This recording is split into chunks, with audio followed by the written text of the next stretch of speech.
Yo, what's up mga katambay? So for today's video, tayo ay mag-install ng UMA spark plug at UMA ignition coil. Let's go!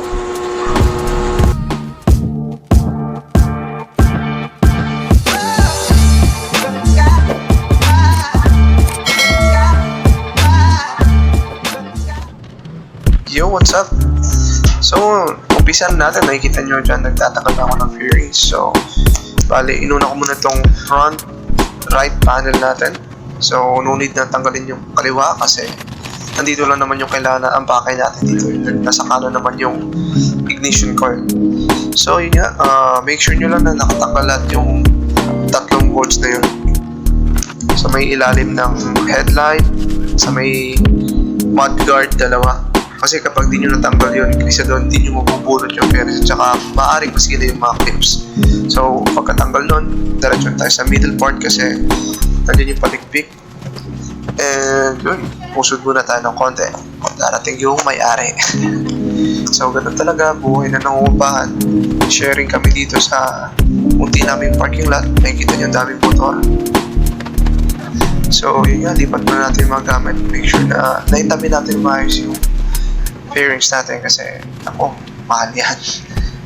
Medyo mabigat sa bulsa isa niyan.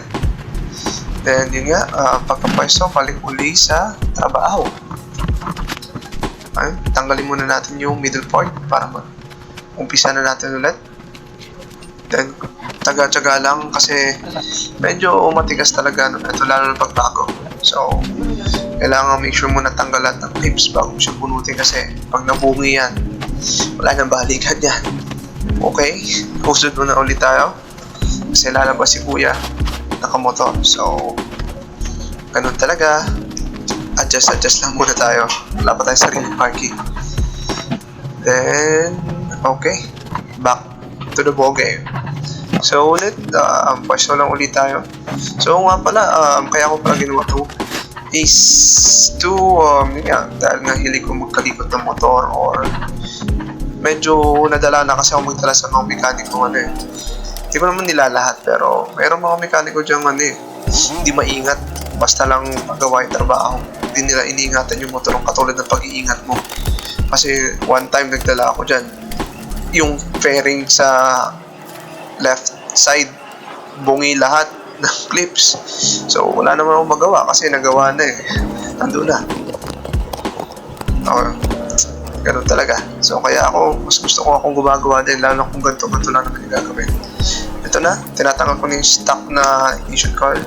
Pakita ko muna sa inyo yung kulay ng kuryente ng stock para ma-compare natin sa kuryente ng UMA ignition coil. So dikit lang natin siya sa body ground, click ng start.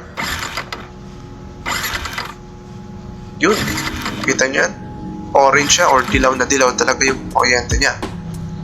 So ibig sabihin, working naman siya pero medyo minimal yung kuryente niya. So alam nyo naman, mas magandang sunog ng kuryente is yung blue talaga.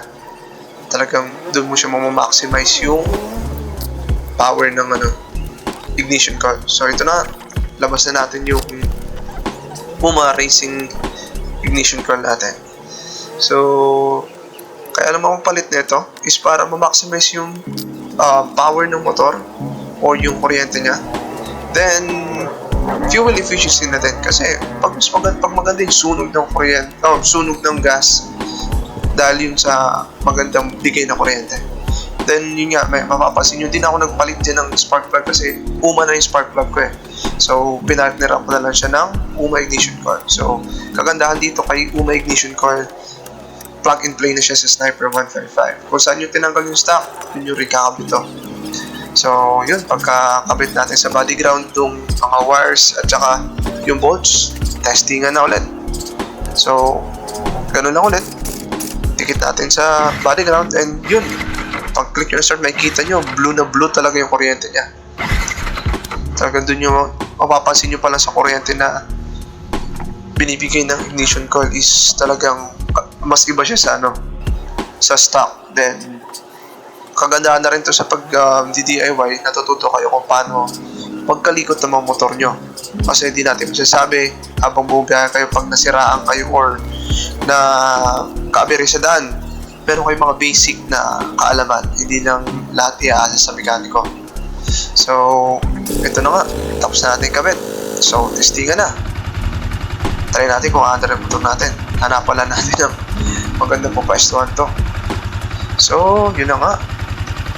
Yun, working na. Kita nyo na dyan, marinig yung minor ng motor natin. Goods na goods. So, okay na tayo dito. Balikan na lang na ang bearings.